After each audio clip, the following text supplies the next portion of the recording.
What's going on, guys? In this video, we'll cover 9 tips that I found most critical for me being successful in not only clearing Abyss with all 36 stars, but also being able to do so without more than a couple of reattempts of a single floor. Besides one of the tips, none of the others will rely on having specific characters. Genshin content is a bit dry at the moment, so with the recent Abyss reset, I figured this would be a good time to make this video. I'll be pulling for Rosaria on Tuesday, and if I can get her in 50 or so rolls, I plan to make some guides for those who are interested. This video is not all-inclusive, but is based on my experiences, and is made specifically for the people that may be struggling to get those last few stars or clear those last few stages. If you have any other tips that you think I missed, please leave them in the comments for others to benefit. Looking at my Abyss history, you can see I was stuck on floor 11, chamber 2 in December, and was able to get to and clear floor 12 in January, although I was missing several stars. The past 2 Abyss resets, I've been able to perfect clear with minimal effort. My account does not have Venti or Zhongli, and used a total of 4 5-star characters and 3 5-star Refinement 1 weapons in these perfect runs.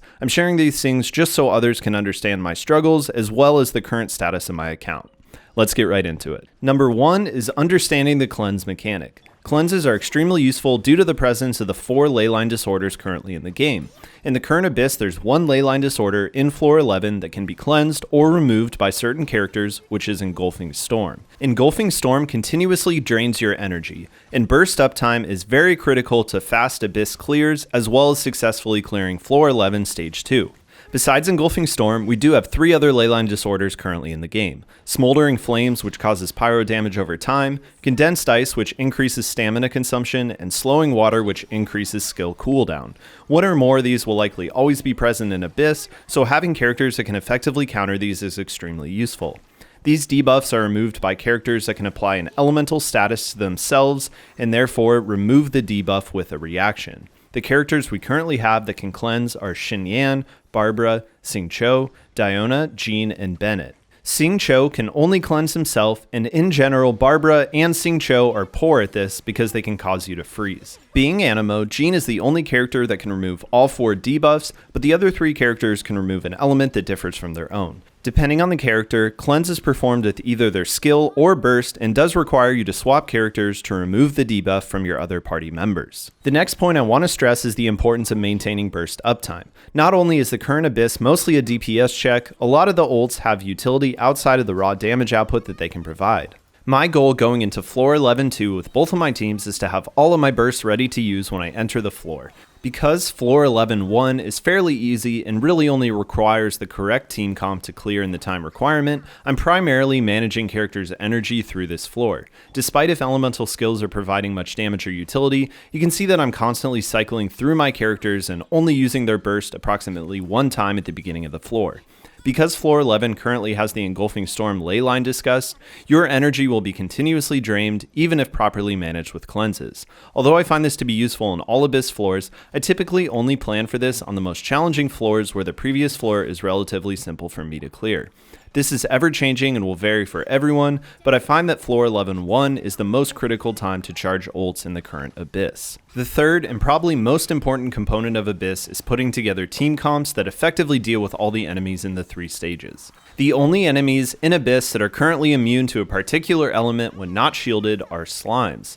That means you must either have a physical damage dealer or a character of a different element than a slime in order to kill them, and that these characters need to be invested into enough to deal enough DPS to clear these stages in a sufficient time. Some enemies, like Abyss mages, take no damage until their shield is removed, while other shielded enemies like Whopper Flowers and Fatuis have increased resistance to damage while shielded. Elemental shields are weaker against some elements than others, however the actual DPS of the character used to remove a shield does not matter, meaning that a level 1 cryo character is equally as effective as a level 90 fully built cryo character at removing a Hydro Abyss mage's shield. In the recent Abyss, on my Ganyu team, I'm running a level 50 Xiangling with no talent level ups, no artifacts, and a level 1 Favonius Lance. Aside from energy recharge issues from the lack of artifacts, she is very effective at removing cryo shields in floors 9 and 10 and gets the job done. My next bit of advice is to hyper-invest in at least 2 carries. Alright, this is honestly probably the most important tip and maybe the most obvious. However, more than almost anything else, Genshin is a resource management game where even as a whale, you'll likely have way more weapons and characters than you can realistically gear up.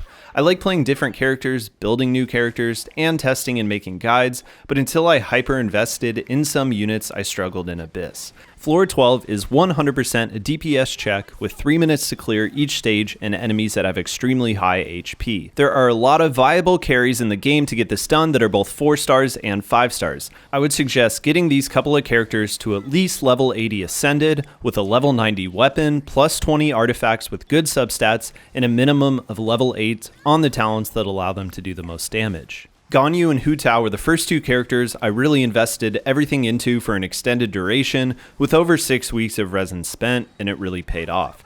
With that said, you do not need Ganyu and Hu Tao to clear Abyss, but the better DPS the character naturally has, the less time you'll need to spend min-maxing artifacts to get similar results. Next, let's talk about perma-freeze comps. For those who do not have Venti or Zhongli, or cannot run these characters on both teams, freeze comps can greatly help in the current Abyss, floor 11 and 12. I do not have either of these characters, but find that floor 11-2 can be nearly trivialized using a freeze comp with units like Diona, Ganyu, Mona, Kaya, and Xingqiu.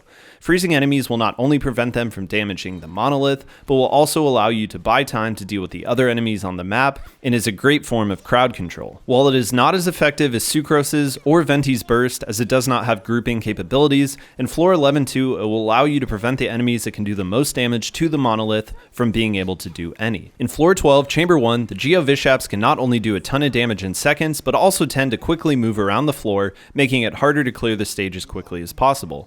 I personally run a freeze comp on one of my teams for crowd control of these larger enemies and to avoid taking too much damage. The Rune Graders in stage 3 can nearly one-shot any of my characters, so in addition to Geo support units like Noelle and Zhongli who provide a ton of damage mitigation, a freeze comp will allow you to minimize the total damage that these enemies can cause and limit the number of times you're disrupted or need to dodge and therefore lose out on DPS. My 6th point is to make use of your Anemo characters. Anemo characters can run the 4-piece Veritas and Venerer set for resistance shred, much like Zhongli's shield. They assist greatly in breaking enemy shields and provide crowd control for smaller enemies. Jean, Sucrose, Venti, and Traveler are all extremely viable units with slightly different strengths. The Veritas and Venerer set will not only allow you to increase the DPS of your elemental carry in general, but also makes fighting enemies that have a high resistance to a particular element much more feasible. As an example, a Pyro Whopper Flower without its shield has a 50% resistance to Pyro, but only a 10% resistance to other elements. Bringing an Anemo character will decrease the Pyro resistance of the Whopper Flower to the same value as all other elements, and allow you to use whatever character you may have that has the highest investment for dealing damage. Anemo is also fantastic for breaking shields, because as previously discussed, the strength of the character applying an element does not matter for breaking shields, therefore an element being swirled will have the same effect. Anemo characters will allow you to apply an elemental debuff in multiple instances and to multiple enemies at the same time. When enemies are present near each other with different elemental debuffs, the swirl reaction can take the debuff from one enemy and apply it to another, allowing for shield breaking without applying that element yourself. Next, let's talk about enemy mechanics. If you're struggling with Abyss 11, beyond the tips presented here, I strongly encourage you to watch Enviosity's Floor 11-2 guide, which I've linked down in the description. The first half of Stage 2 has very predictable enemy mechanics, and if these are memorized, even without a powerful team or lots of crowd control, he was able to clear this stage with significantly less damage to the monolith than I did in my run. The second half of Floor 11-2 is much more dependent on RNG in my experience, and so focusing on having the highest health remaining on the monolith going into the second half is the best approach. Tip 8 is the one tip that involves specific characters as mentioned at the beginning of this video.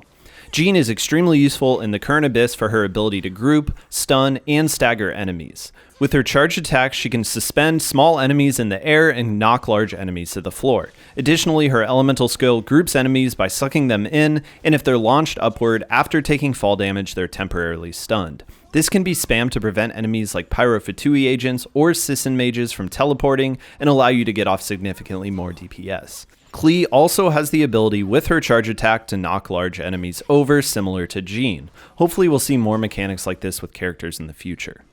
Tip number 9 is to make use of iframes. Iframes are an extremely useful mechanic for the current floor 12. Iframes will not only allow you to avoid taking damage, but also allow you to avoid disruption that will hinder your DPS. Without using these to your advantage, you'll spend more time running away from and dodging enemies, which again equals lower DPS output. Look for units that you can put in your team comps that have short burst cooldowns and low energy costs to make use of this mechanic more frequently, or run elemental resonance comps to increase energy recharge and burst uptime.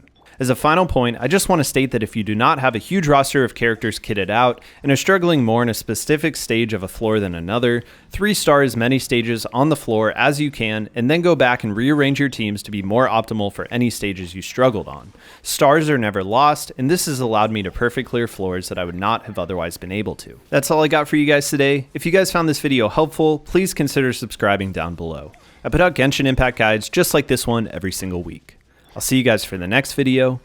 Peace.